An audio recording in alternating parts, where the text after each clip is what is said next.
Eh bien salut tout le monde, c'est AZK, bienvenue pour ce DeFi Actu du 28 décembre 2024, j'espère que vous allez bien, que vous n'avez pas mangé trop de chocolat pendant les fêtes, attention quand même à pas trop faire d'excès. On commence par un petit point, spéculation, volatilité. J'ai vu un tableau assez intéressant qui a été partagé par Journal du Coin, et dedans on voit les meilleures performances du top 30 sur l'année 2024. Alors je sais pas exactement pourquoi ces alts ont été choisis, est-ce que c'est ceux du début d'année, est-ce que c'est ceux du top 30 actuel? Je pense pas que ce soit ceux du top 30 actuel, je pense que c'était celui du début d'année. Enfin bon, peu importe. Les deux meilleures performances, c'est PP, 1300% quasiment sur l'année, et Sui, même moi je m'y attendais pas alors que j'en ai pas mal parlé de Sui, hein. Je pensais pas que le token allait autant performer, plus 450%. Et en troisième, j'en mets deux ex-aequo. On a XRP qui est troisième, mais comme le mois de décembre, l'année du coup, n'est pas totalement finie, je préfère dire que Doge et XRP sont à égalité parce qu'ils sont pas à grand chose près. Je pense pas qu'il y ait énormément de volatilité sur ces derniers jours. Voilà, XRP Doge à peu près à plus de 250% sur l'année.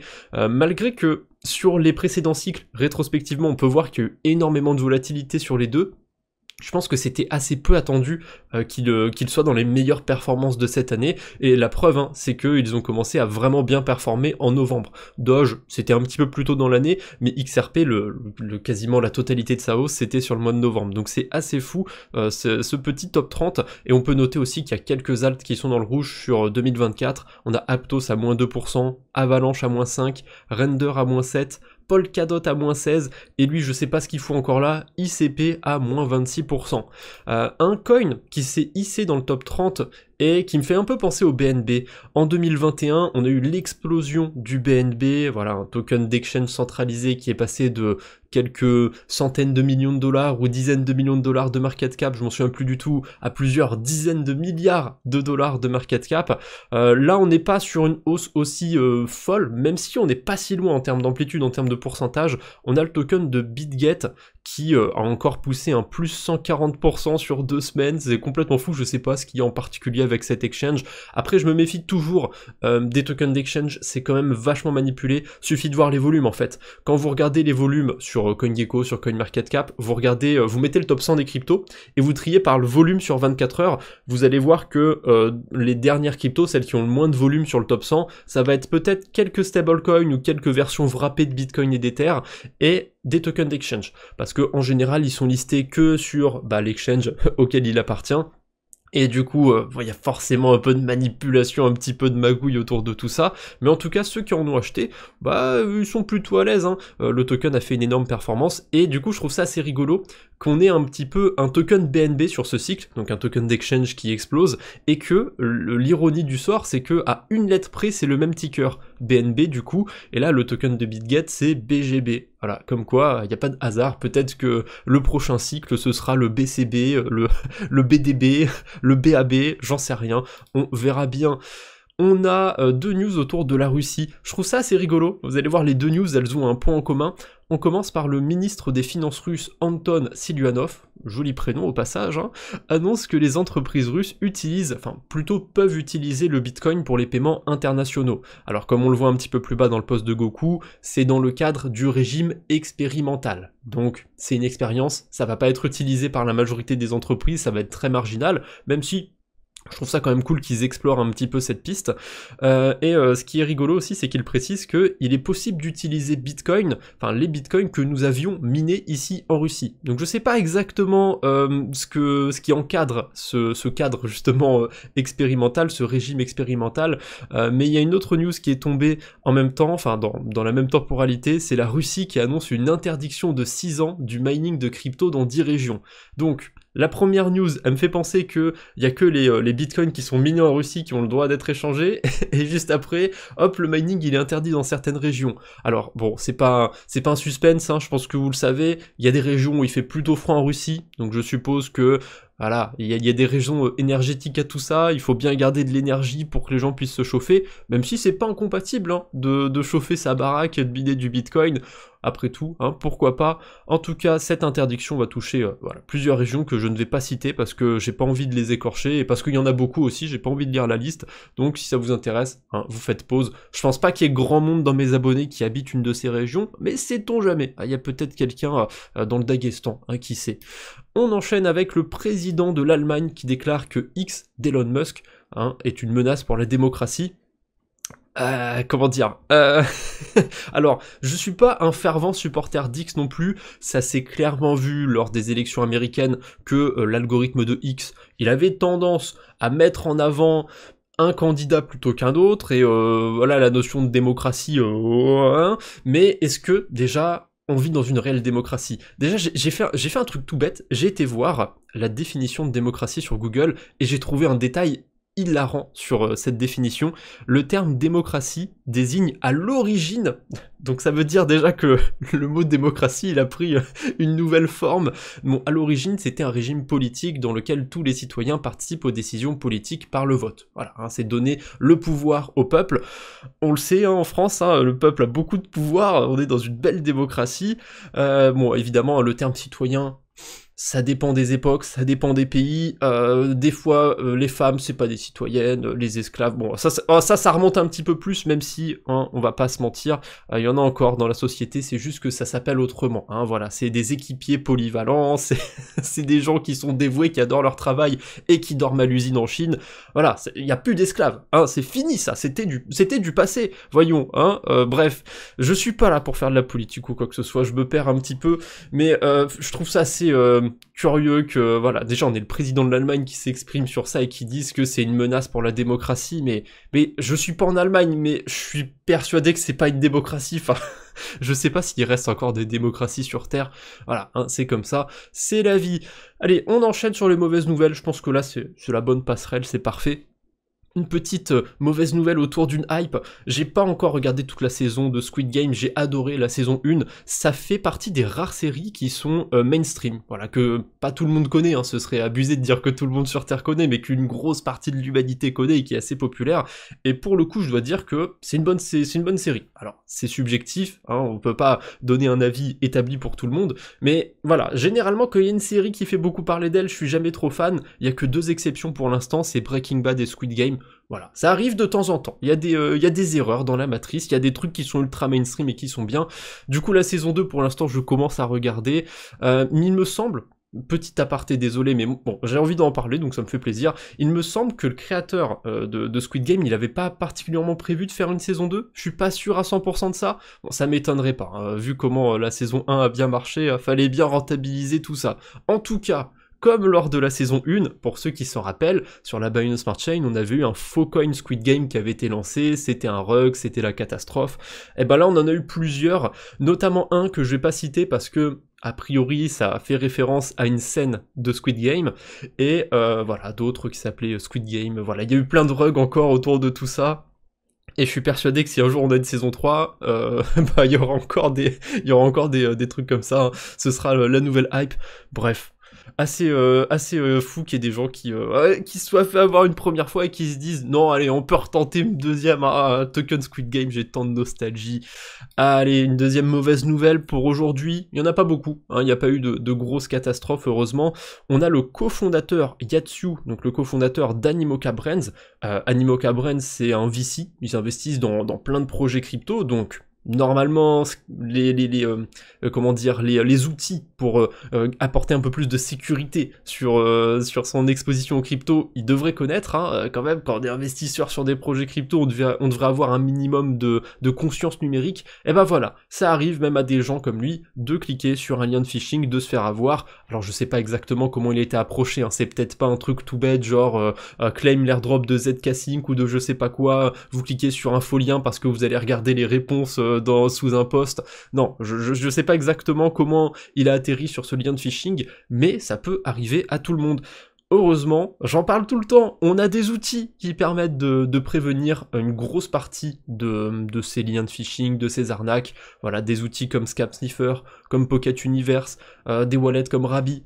Honnêtement, si vous utilisez encore un MetaMask sans extension pour simuler les transactions, pour bloquer des faux sites, Voilà, enfin, j'ai même pas besoin d'épiloguer plus que ça, vous m'avez compris, on a des outils simples, c'est même pas sponsorisé, arrêtez d'utiliser un vieux MetaMask quand on a des outils qui sont beaucoup plus performants, beaucoup plus intéressants, et maintenant, Rabi, je rappelle que c'est open source, et tout ce qui manquait par rapport à MetaMask, c'est là, on peut ajouter des réseaux, on peut ajouter des testnets, on peut tout faire maintenant sur Rabi, bref, pourquoi je suis pas sponsorisé?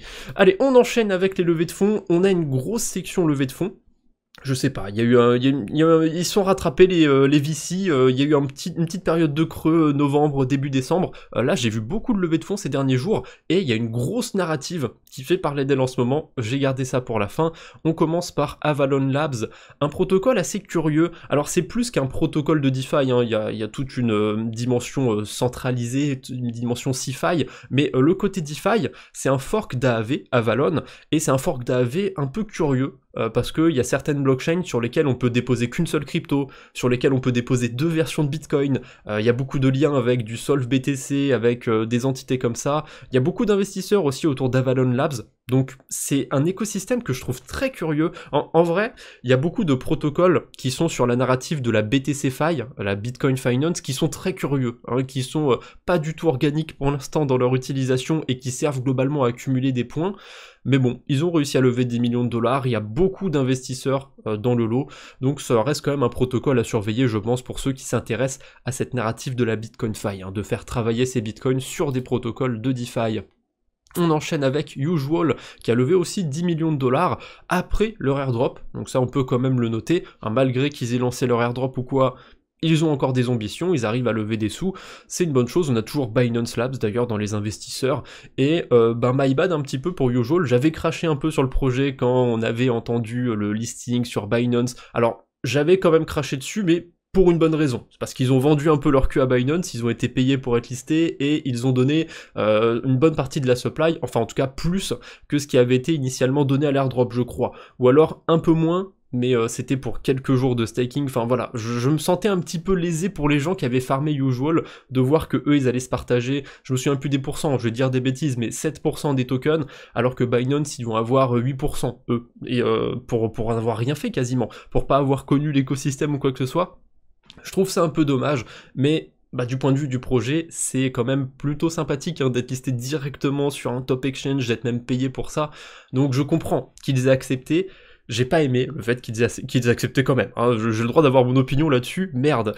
On enchaîne avec BIM qui a fait une vente de nodes, bon, je sais pas exactement ce que c'est, je suis pas trop porté sur ces écosystèmes-là, en tout cas elles ont récupéré 72 millions de dollars grâce à ça, et il me semble qu'il y a une bonne partie de cet argent qui a servi à brûler des tokens BIM, donc je pense que c'est pas mal pour ceux qui en détiennent. J'ai pas été voir le cours du token BIM, mais je suppose que ça a eu un petit impact dessus, probablement.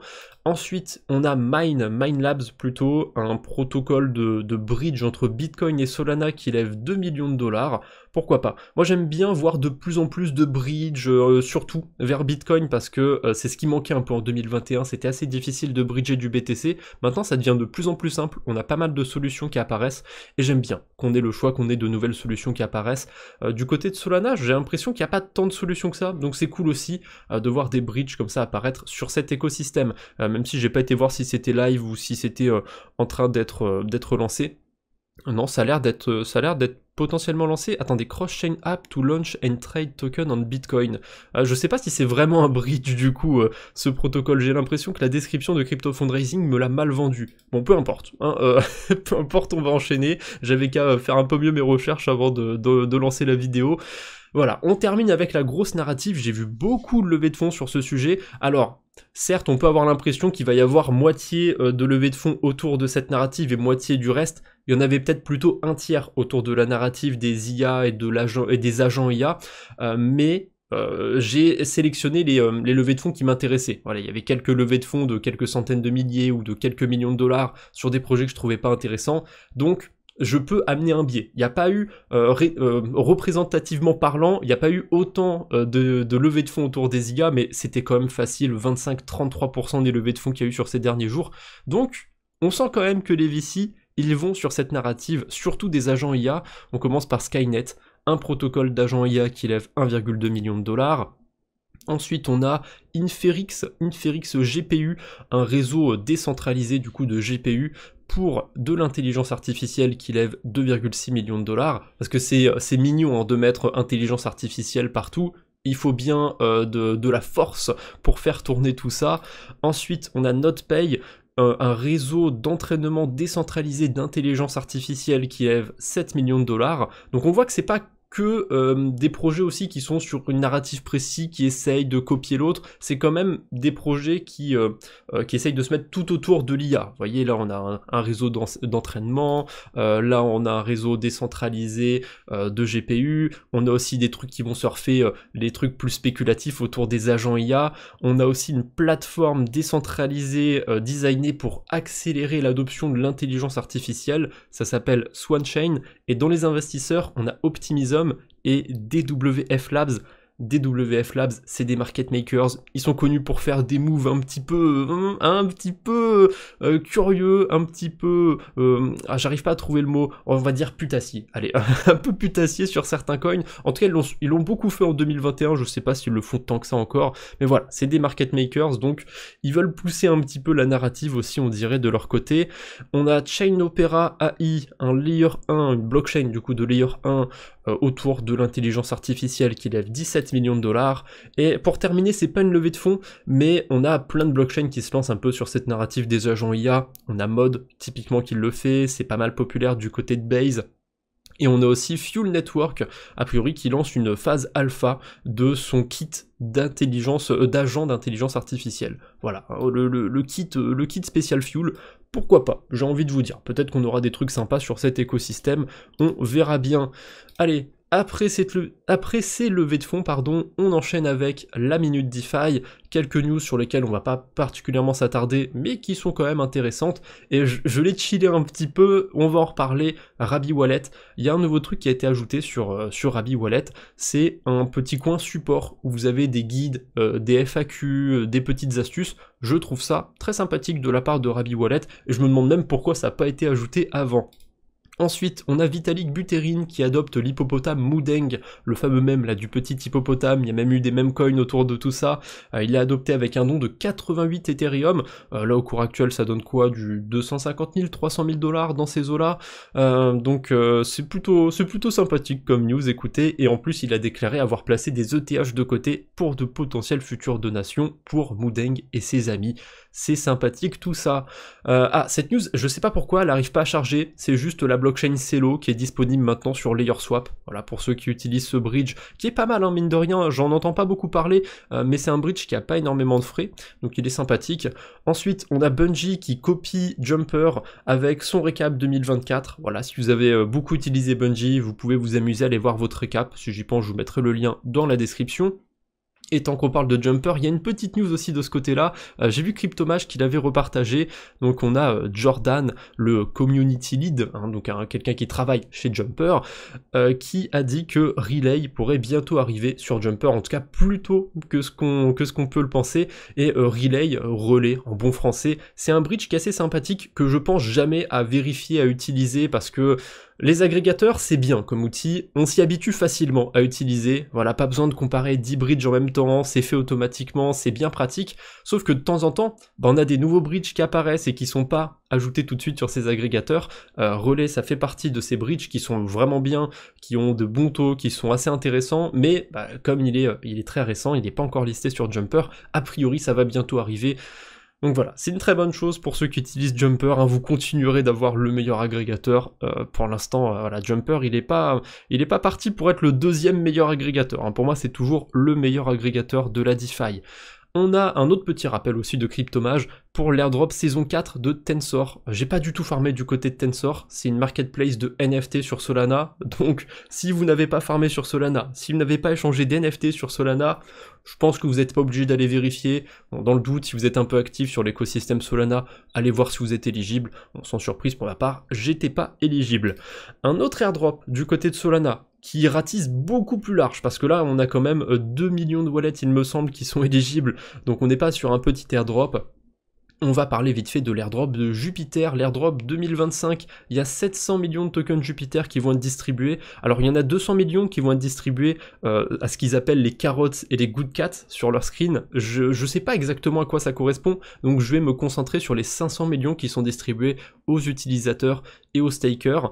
Donc pour les utilisateurs, il faut bêtement avoir swappé ou utilisé les autres fonctionnalités de Jumper. Pour le swap, a priori aussi, la snapshot a déjà été prise parce qu'on sait combien de wallets ont été éligibles. Donc pour le swap, on a les critères. Si vous avez fait au moins 800 $ de volume sur l'année, vous êtes éligible au premier palier, 50 tokens Jupiter. Si vous avez fait au moins 29 000 $, le deuxième palier, 250 tokens Jupiter. 500 000 $ de volume, 3000 tokens Jupiter. 3 millions de dollars de volume, 10 000 tokens Jupiter. Il y a quand même 5000 wallets qui ont fait plus de 3 millions de dollars de volume, c'est pas rien. Et il y a plus de 1000 wallets qui ont le top tiers, 14 millions de dollars de volume, 20 000 tokens Jupiter. C'est pas mal du tout ça pour les gros wallets et même pour les petits. 800 $ de volume, ça peut paraître beaucoup sur une transaction, mais c'est sur une année, donc c'était facilement atteignable honnêtement, suffisait de faire quelques swaps, c'est pas ce qui a manqué l'activité sur Solana en plus avec les pump fun et compagnie cette année, donc même moi qui ai pas été un énorme farmer sur Solana, quand j'ai fait mon delta neutre sur les mêmes coins, je suis passé par Jupiter, je pense que je suis éligible, on verra bien, peut-être pas. En tout cas, j'ai utilisé une autre fonctionnalité pour faire mon delta neutre, j'ai utilisé les ordres limites. Alors là, on n'a pas les détails complets pour cette éligibilité, ça va être un petit peu en fonction de plus vous avez été actif et plus vous serez récompensé de ce côté-là, mais si vous avez utilisé les perpétuels, le DCA, les ordres limites et compagnie sur Jupiter, eh bien en fonction de votre niveau d'activité, c'est pas défini clairement pour l'instant, mais plus vous avez été actif et plus vous serez récompensé, je suppose. C'est aussi un système de paliers. Voilà, le premier palier, il y a 200 000 wallets éligibles, 50 tokens Jupiter. Il y a moyen que je sois éligible, j'ai utilisé un peu les ordres limites, pas sûr que ça suffise, mais bon, on peut espérer. Ensuite, si vous avez fait un petit peu de perpétuel du côté de Jupiter, je sais pas si le JLP, si la pool elle compte, peut-être que ça compte, voilà, peut-être que vous récupérez un des 2 premiers tiers. Je pense que voilà, les gros wallets, ceux qui ont fait vraiment beaucoup de volume sur les perpétuels, ils vont peut-être toucher les grosses récompenses, mais sinon, si vous avez juste un petit peu utilisé Jupiter, attendez-vous pas à grand chose non plus. Du côté des stakers, alors, je sais pas ce que c'est les super voteurs, je suppose que c'est ceux qui ont voté à tous les votes de gouvernance, ou quasiment tous, il faut avoir un minimum de pourcentage de vote. Donc si vous avez utilisé votre pouvoir de gouvernance, vous aurez 0,3 Jupiter par token Jupiter staké. Donc si vous avez staké 1000 tokens Jupiter, je suppose, vous allez récupérer 300 tokens Jupiter, et si vous avez juste staké, pas particulièrement voté, vous allez récupérer 0,1 Jupiter par Jupiter staké. Donc sur le même exemple, avec 1000 Jupiter staké, ça fait un airdrop de 100 Jupiter. On verra bien. Je sais pas exactement comment c'est calculé du côté du staking, je suppose que c'est peut-être un prorata fait à l'année, en moyenne vous avez combien eu de tokens Jupiter de staké, on verra bien au moment de l'airdrop. En tout cas, c'est plutôt sympathique cet airdrop 2025, et j'ai l'impression qu'il a commencé quand même à être pricé, puisque le token, début du mois de décembre, il était à plus d'1 $, 1,30 $ à peu près, et là au moment où j'enregistre la vidéo, il est autour de 80 centimes. Donc 700 millions de tokens, c'est la moitié de la quantité de jetons Jupiter en circulation actuellement. Pour l'instant, il y a 1,4 milliard de tokens Jupiter. Donc c'est pas un petit airdrop, c'est quand même un gros airdrop qui tombe d'un coup, et je pense que le marché l'anticipe un peu. Ça veut pas dire que ça peut pas se péter la gueule le jour où les tokens seront airdroppés, et pour ma part, je vais aller les dumper si je suis éligible. Mais voilà, je pense quand même qu'il y a une partie des tokens qui ont été déjà pricés, donc si vous avez envie de garder les tokens Jupiter mais que vous avez peur qu'ils dumpent au début, je veux pas vous conforter ou quoi que ce soit, mais quand on regarde un peu comment ça s'est passé, ça a commencé à bien dump sur le mois de décembre, ça donne quand même l'impression que le truc est déjà pricé. Après, faut quand même dire que le mois de décembre était pas non plus folichon pour tous les altcoins. On enchaîne avec un autre airdrop un peu plus curieux celui-ci, il faut revenir quelques mois en arrière. On a eu un hack sur le protocole PenPy, pour ceux qui s'en rappellent. Il y a eu des victimes collatérales aussi d'autres protocoles, ça a été pris en compte dans tout ça. Pour Nimbora, c'est un peu plus compliqué, et du coup, PenPy a fait un airdrop de token PRT. Donc c'est un token qui, c'est une sorte de preuve de ce qui a été, enfin pas une preuve, mais plutôt un reçu un petit peu de ce qui a été dérobé au protocole, et pour l'instant on peut rien en faire de ces PRT, mais il va y avoir des mécanismes qui vont être implémentés dans les prochains mois, peut-être prochaines semaines, je sais pas exactement s'ils ont partagé une temporalité autour de tout ça. En tout cas, pour l'instant, on peut récupérer ces tokens, je vous mettrai le lien dans la description pour ceux qui ont été affectés, et si jamais j'ai d'autres news autour de tout ça, si on peut faire quelque chose de ces PRT, je vous en reparlerai. Ensuite, on a un airdrop du côté de Base sur le protocole Glacier. Je connais pas du tout, ça me dit rien Glacier, donc pareil, hein, ça me dit rien, étonnamment je suis pas éligible. Je vais quand même vérifier des fois, hein, même s'il y a des projets que je connais pas particulièrement, parce que ça arrive qu'ils aient des critères qui ratissent assez large, qui le récompensent certaines communautés, les gens qui ont été actifs sur tel ou tel protocole. Je sais pas si c'est lui, mais j'ai vu un airdrop récemment où le claim était payant, un petit peu comme Layer 0, sauf que là c'était pas du tout intéressant, c'était du style, on a des airdrops qui valent quelques dollars, et il faut payer quelques dollars pour le récupérer, heureusement c'est sur Base, donc ça reste quand même rentable de le récupérer, mais c'est pas folichon. Donc voilà, je vous mettrai le lien en description, vous attendez à rien de ce côté-là, en tout cas moi ça me disait rien, Glacier Network. Un petit rappel, on sait jamais, il y a peut-être une personne dans cette vidéo, enfin qui va regarder cette vidéo, qui aura oublié d'aller réclamer son airdrop ZK Sync. La porte va se fermer le 3 janvier, c'est pas l'expression que je voulais sortir, c'était plutôt la fenêtre, ils disent comme ça en anglais. Voilà, la fenêtre de tir se referme le 3 janvier 2025 pour aller réclamer ces tokens ZK. Donc si vous avez farmé avec plusieurs wallets sur ZK Sync, vérifiez bien si vous n'avez pas oublié un wallet quelque part. Il y a un wallet sur lequel vous avez fait que quelques transactions, vous vous dites il y a des chances qu'il soit pas éligible, allez vérifier dans le doute, ça coûte pas grand chose, vous aurez aussi le lien pour vérifier dans la description. Encore une news autour d'un autre airdrop, et je crois que c'est l'avant-dernière, c'est du côté de Colend. Ça arrive enfin, l'airdrop de Colend, et ils vont utiliser Anima. Tiens, c'est rigolo que ce soit Anima qui soit utilisé pour l'airdrop de Colend, parce que j'avais participé à une émission il y a pas si longtemps, le Crypto Drinks sur la chaîne du Crypto Daily, et il y avait quelqu'un qui bossait chez Anima. Alors, je vais pas rentrer dans les détails de comment ça fonctionne, je sais plus ou moins comment ça fonctionne, mais j'ai peur de mal l'expliquer si je le fais. En tout cas, c'est un système qui permet d'éviter les sibylles. Voilà, c'est le principe d'Anima, c'est de faire une sorte de masque de votre visage, de l'avoir en sorte de NFT. Alors c'est pas un masque avec votre tête dessus, hein. En fait c'est des données qui permettent de reproduire une forme de visage qui est la vôtre. Enfin voilà, j'ai dit que j'allais pas rentrer dans les explications techniques, mais je pouvais pas m'en empêcher. Donc c'est pas un KYC ou quoi que ce soit, c'est en dessous d'un KYC je dirais, en termes de technologie. Par contre je crois que le NFT coûte quelques dollars à minter, il y a des gens qui ont jasé un petit peu sous le post de Colend, mais c'est pas un NFT qui pourra servir que pour un seul airdrop. Je suis à peu près persuadé qu'il y a d'autres protocoles qui vont s'en servir, qui vont l'utiliser.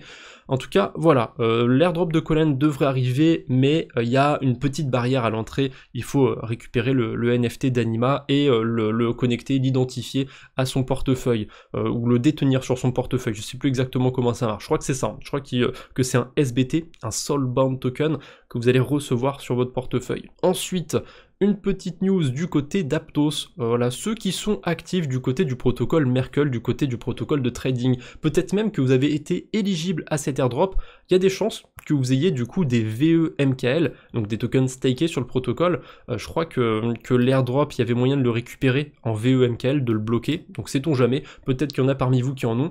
Eh bien, sur votre portefeuille, vous avez peut-être reçu des moumous, hein, un nouveau memcoin sur Aptos, eh bien c'est normal, ça a été airdroppé à plusieurs communautés, je crois qu'il y a encore des tokens qui sont prévus pour d'autres communautés, donc voilà. Si vous avez des tokens Moumou sur votre wallet Aptos, c'est normal. Après, c'est pas grand chose, hein. Moi, j'en ai reçu. Je crois pas que c'est par rapport à Merkle, je crois que c'est par rapport à autre chose.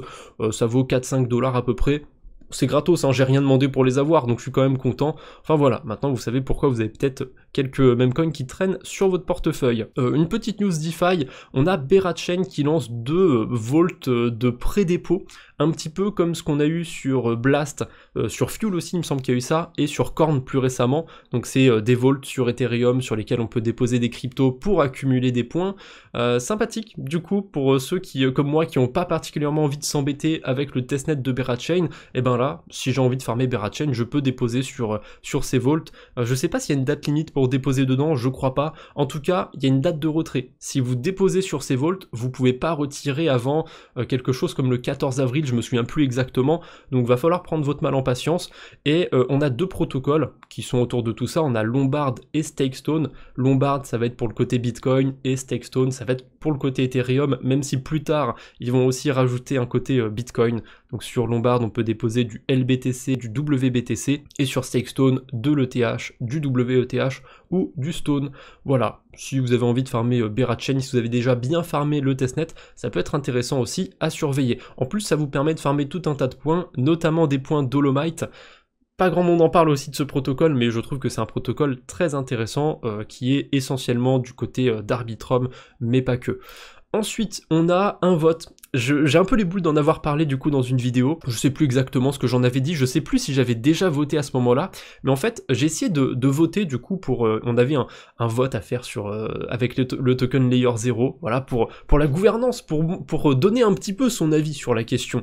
Vous allez comprendre pourquoi je prends un taux un petit peu ironique comme ça, un petit peu dédaigneux. En tout cas, j'avais fait le test du côté du wallet des gènes et j'ai payé quelque chose comme 70 centimes d'Ether pour faire le vote, peut-être un peu plus, je sais plus. J'ai l'impression que tout le monde n'a pas payé la même somme, un peu curieux déjà. Et déjà un vote payant, c'est un peu rare. Le vote, il servait juste à récupérer de l'Ether pour aller brûler des tokens 0. Je trouve que c'est le pire modèle de gouvernance, voilà, c'est ce que j'ai mis dans mon post. Je sais pas qui a eu cette idée de merde. Alors certes, sur le papier c'est cool, ça va rarifier le token, mais qui a envie de payer en fait pour ça? Et c'est parce que j'étais pas au courant de ça avant de le voter de mon côté, que dès que j'ai voté, ça m'a freiné. Je me suis dit, attends, mais c'est payant. Je l'ai pas refait sur l'autre wallet, du coup, j'ai deux wallets sur la chaîne YouTube, et j'espère que vous l'avez pas fait de votre côté, du coup, parce que le vote n'a servi à rien. Il fallait un minimum de votes pour atteindre, je sais plus comment ça s'appelle, le quorum, et il y a eu que 10 millions de votes au lieu des 60 millions, voilà, il n'y a pas eu assez de pouvoir de vote, donc les baleines n'ont pas voté a priori.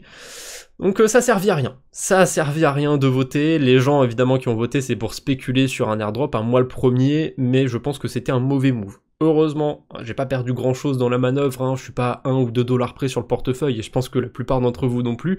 Mais voilà, Layer 0, vraiment je me méfie d'eux, c'est un peu des salopards d'avoir inventé ça. Déjà c'est eux qui ont inventé l'airdrop où il faut payer pour le récupérer. Tout est payant en fait chez Layer 0, c'est assez fou. Et ce que je trouve encore plus fou, c'est que ils se font la concurrence avec Acros pour être le bridge, enfin la technologie la moins chère pour bridger, et à côté de ça, ils nous font tout payant. Vraiment, j'arrive pas à comprendre ce qui se passe du côté de chez Layer 0. Allez, une petite histoire sympathique pour terminer cette vidéo, on aura aussi deux petits mèmes après, mais d'abord, une histoire sympathique. On a un père de famille qui a partagé son histoire, il a une fille qui a une tumeur cérébrale assez rare, du coup il l'a partagé, c'est quelqu'un qui travaille dans l'écosystème crypto, je sais plus exactement comment ça s'est passé dans la temporalité, mais il me semble qu'au début il a fait une cagnotte qu'il a réussi à récupérer de l'argent, je sais pas si c'était des Solana ou quoi qu'il a récupéré, mais il s'est retrouvé avec 400 000 $ de Solana sur son portefeuille, et suite à tout ça, il y a quelqu'un qui a créé un meme coin sur PumpFun avec le nom de sa petite fille, Mira, et il a envoyé la moitié de la supply au père justement de la petite fille qui a une tumeur. Et ce qui est assez fou, c'est qu'il y a eu un engouement de malade autour de ce coin. Il a atteint des millions de dollars de market cap. Donc le père a commencé à en vendre un petit peu, il a pas vendu comme ça dans son coin, il a fait des posts sur Twitter pour dire qu'il comptait vendre. Au début il avait un plan bien précis, mais c'est allé tellement vite qu'il a pas pu exécuter le plan qu'il avait en tête au début, parce que ça a vite valu 1 million de dollars, puis 3 millions de dollars, quelques minutes après 4 millions, quelques minutes encore 6 millions, quelques heures après 8, 10, 13, 18 millions de dollars au plus haut il me semble, c'est complètement fou. Pour l'instant il y a plus d'1 million de dollars qui ont été récupérés, et tout l'argent qui a été vendu par ce père du coup a été donné au laboratoire Hankinson de l'université du Colorado, et là aussi toutes les 10 minutes il va récupérer pour 1000 $ de tokens Mira qui seront encore distribués vers le laboratoire. Donc de temps en temps sur PumpFun on a des gens qui vont spéculer sur des personnes qui vont faire des choses dégradantes, voilà, qui vont se mettre dans des cages comme des chiens, qui vont manger leur caca ou je sais pas quoi. De temps en temps on a aussi des dégènes qui vont spéculer comme ça sur des bonnes choses, et au final il y a de l'argent qui termine dans des laboratoires. Évidemment ce serait mieux que tout le monde donne directement plutôt qu'il y ait cet aspect de spéculation, mais voilà, je préfère voir ça que voir des gens qui donnent pas, ou encore pire, voir des gens qui spéculent sur d'autres personnes qui mangent leur caca ou je sais pas quoi, bref. Allez, on termine avec les mèmes du jour, j'en ai deux carrément pour aujourd'hui. On commence par Sébastien Espinoza qui est de retour et qui nous parle d'airdrop. Donc Sébastien Espinoza, hein, pour ceux qui ne le connaissent pas, vous ratez pas grand chose, pour être honnête, mais c'est quelqu'un qui était arrivé à la fin du cycle de 2021 et qui commençait à être all-in sur les cryptos, qui commençait à investir beaucoup, et là il commence à se mettre autour des airdrops. Ah, je sens pas trop, je me demande si on serait pas sur la fin. On a Asher aussi, qui a fait une grosse vidéo récemment autour des airdrops. Donc mine de rien, ça devient assez mainstream tout ça. Après, bon, ça nous a montré que malgré que ce soit mainstream, on a encore de belles cartouches, de belles surprises, hein, Hyperliquid et compagnie. Après le problème c'est que, certes c'était un bel airdrop, mais fallait quand même le farmer avant qu'il soit tombé, vous voyez ce que je veux dire? Ceux qui l'ont farmé il y a un mois, il y a quelques semaines, Hyperliquid, soit ils ont rien eu, soit ils ont pas eu grand chose. Et le deuxième mème, c'est autour de Black Ops 2. Voilà, pour ceux qui le savent, Black Ops 2, une grosse partie du jeu se passe en 2025, et du coup ça me fait bizarre de me dire que ce jeu qui a déjà une dizaine d'années, hein, c'est sorti en 2012, Black Ops 2, eh bien bientôt, c'est toujours un jeu qui a été futuriste, hein, on le voit avec ces voitures qui volent et compagnie sur la map de Nuketown, donc c'est un jeu qui se voulait futuriste à l'époque, et bien dans quelques jours, ça va se passer dans le présent, puisqu'on va être en 2025, et je sais pas, j'ai vu ça, j'ai eu un petit déclic, je me suis dit, merde, déjà en 2025, les voitures volantes, Call of Duty et tout, qu'est-ce qui va se passer sur cette année? Bon, sûrement qu'à la fin de l'année, on se dira, bon, il s'est pas passé grand-chose, c'était encore une année naze, on verra ce qui se passera la prochaine année. Allez, je vous embête pas plus pour aujourd'hui, j'espère que ce gros récap de l'actu vous a plu, on se retrouve bientôt j'espère, d'ici là, portez-vous bien, salut tout le monde.